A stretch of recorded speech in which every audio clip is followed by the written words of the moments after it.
Good morning students. Welcome to my YouTube channel study with Khushi Goyal. कल हमने RBSE 11th class की geography का पहले चैप्टर का कुछ पार्ट किया था। आज हम उससे आगे कंटिन्यू करेंगे। तो हम स्टार्ट करने अब जा रहे हैं। तो हमने कल यहाँ छोड़ा था रखता है, तो यहाँ से भौतिक से हम आज स्टार्ट करेंगे। भौतिक तथा मानवीय दोनों प्रकार के भौगोलिक तथ्य स्थैतिक नहीं अपितु गत्यात्मक होते हैं। वे सतत परिवर्तनशील पृथ्वी तथा अथक एवं निरंतर सक्रिय मानव परिवर्तित होते हैं। आदिम मानव अपने निकटतम परिवार के सीधे तौर पर निर्भर करता था, अब ऐसा नहीं है। भूगोल इस प्रकार प्रकृति तथा मानव के समग्र इकाई के रूप में अंतर प्रक्रिया के अध्ययन से संबंधित है। अंतर प्रक्रिया अध्ययन से संबंधित है। मानव प्रकृति का एक अंगभूत भाग है वे तथा प्रकृति पर अपनी छाप छोड़ता है। प्रकृति मानव जीवन के 25 हिस्से को प्रभावित करती है। इसकी छाप उनके वस्त्र, आवास, व्यवसाय आदि पर देखी जा सकती है। मानव ने प्रकृति के साथ समझौता, अनुकूलन अथवा अपरिवर्तन के माध्यम से किया गया है।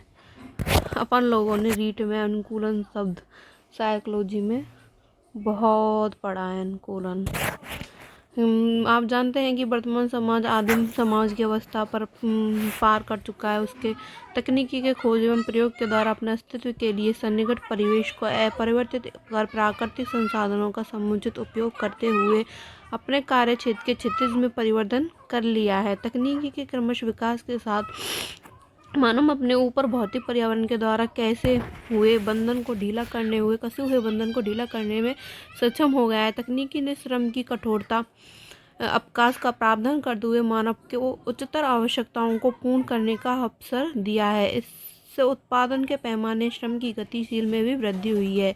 भौतिक वातावरण एवं मानव के अन्योन्य क्रियाओं को एक कवि द्वारा संक्षेप में मानव एवं ईश्वर के बीच निम्न वार्तालाप के माध्यम से व्यक्त किया गया। आपने मिट्टी का सृजन किया है, मैंने कप का निर्माण किया। आपने रात्रि का सृजन किया है, मैंने दीपक बनाया है। आपके बाजार भूमि आदि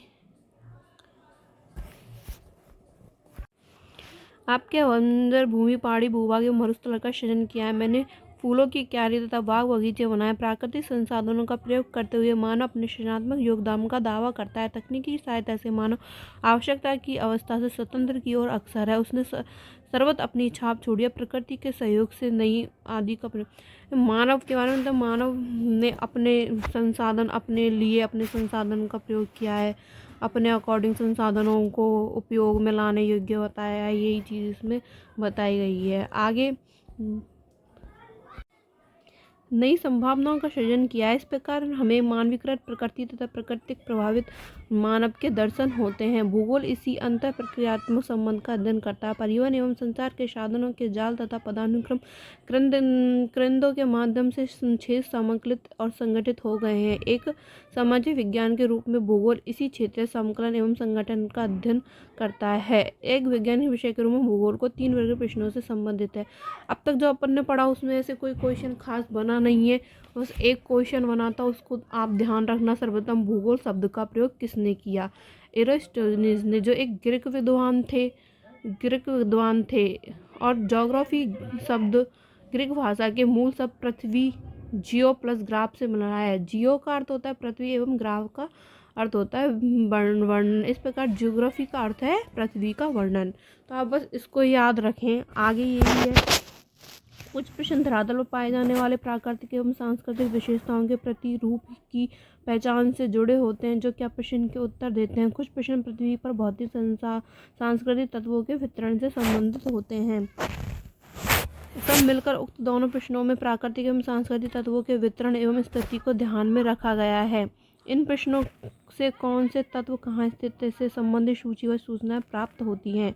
औपनिवेशिक काल से ही यह उपागम बहुत प्रचलित रहा है। इन 2 प्रश्नों में तीसरे प्रश्न के जोड़ने तथा भौगोलिक विज्ञान के विषय के रूप में नहीं बन सका। यह तृतीय प्रश्न व्याख्या अथवा तत्वों एवं तथ्यों के मध्य कार्य कारण संबंध से जुड़ा हुआ है। भूगोल का यह पक्ष क्यों प्रश्न से जुड़ा हुआ है? एक विषय के रूप में भूगोल का क्रोध क्षेत्र से संबंधित है तथा स्थानिक विशेषताएं एवं गुणों का विवेचन करता है।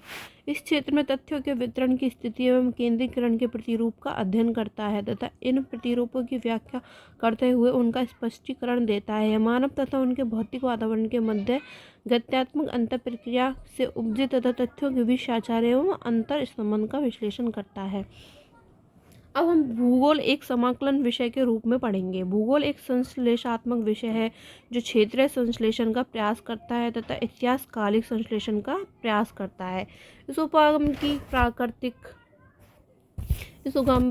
प्राकृतिक समगात्मक होती है। इस तथ्य को मानता है कि विश्व एक परस्पर निर्भर तंत्र है। आज वर्तमान विश्व के एक वैश्विक ग्राम का प्रतिरोधन होता है। परिवहन के सर्व साधनों की बढ़ती हुई गम्यता के कारण दूरियां कम हो गई है। श्रव्य दृश्य माध्यम एवं सूचना तकनीकी के आंकड़ों की बहुत समृद्ध बना दिया है। आजकल स्कूलों में भी श्रव्य दृश्य सामग्रियाँ आदि ये श्रव्य दृश्य में सामग्री का प्रयोग लिया जाता है। अपन टीचिंग मेथड में भी ये सब चीज़ें पढ़ते थे, वही चीज़ इसमें बताई गई है।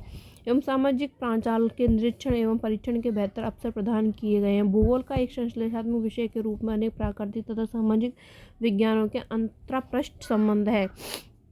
प्राकृतिक या सामाजिक सभी विज्ञानों का एक मूल उद्देश्य है यथार्थता को ज्ञात करना। भूगोल यथार्थता से जुड़े तथ्यों के साचार्य को बोधगम्य बनाता है।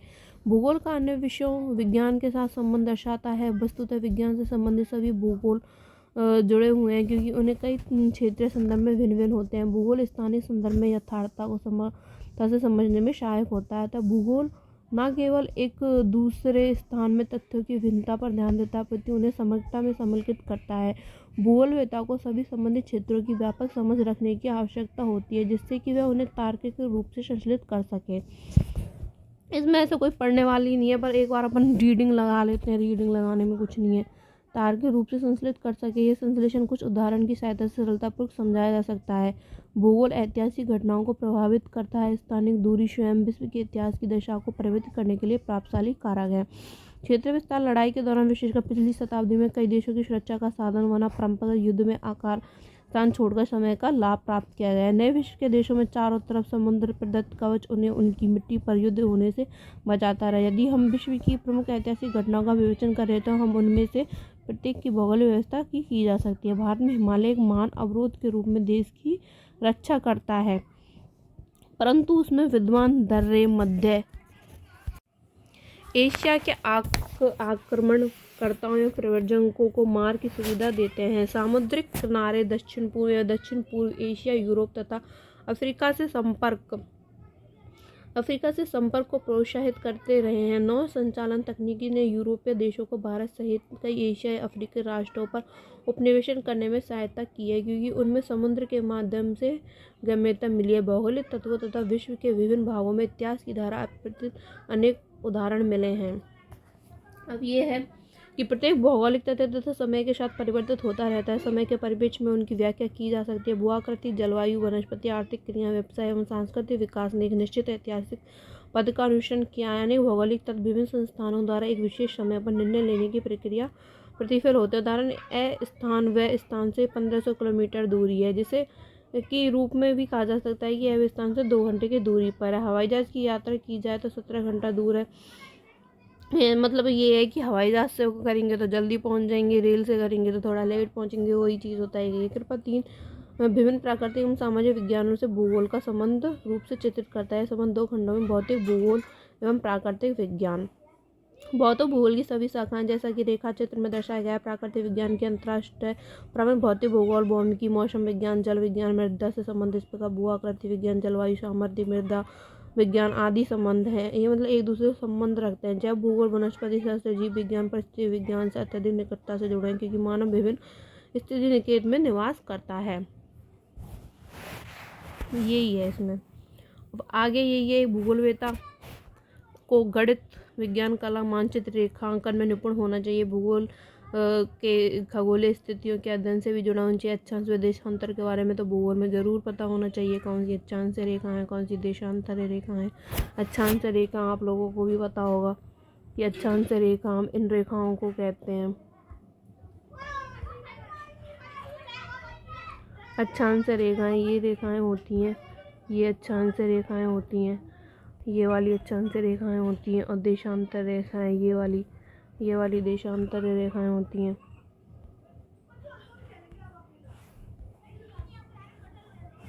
ये आड़ी वाली होती हैं, देशांतर रेखाएं होती हैं। इसी प्रकार भूगोलवेत्ता भूआ आपके द्वयामी परिवर्तन समाधान रेखाचित्र गणितीय रीति से निर्भर प्रश्न द्वारा प्राप्त कर सकता है।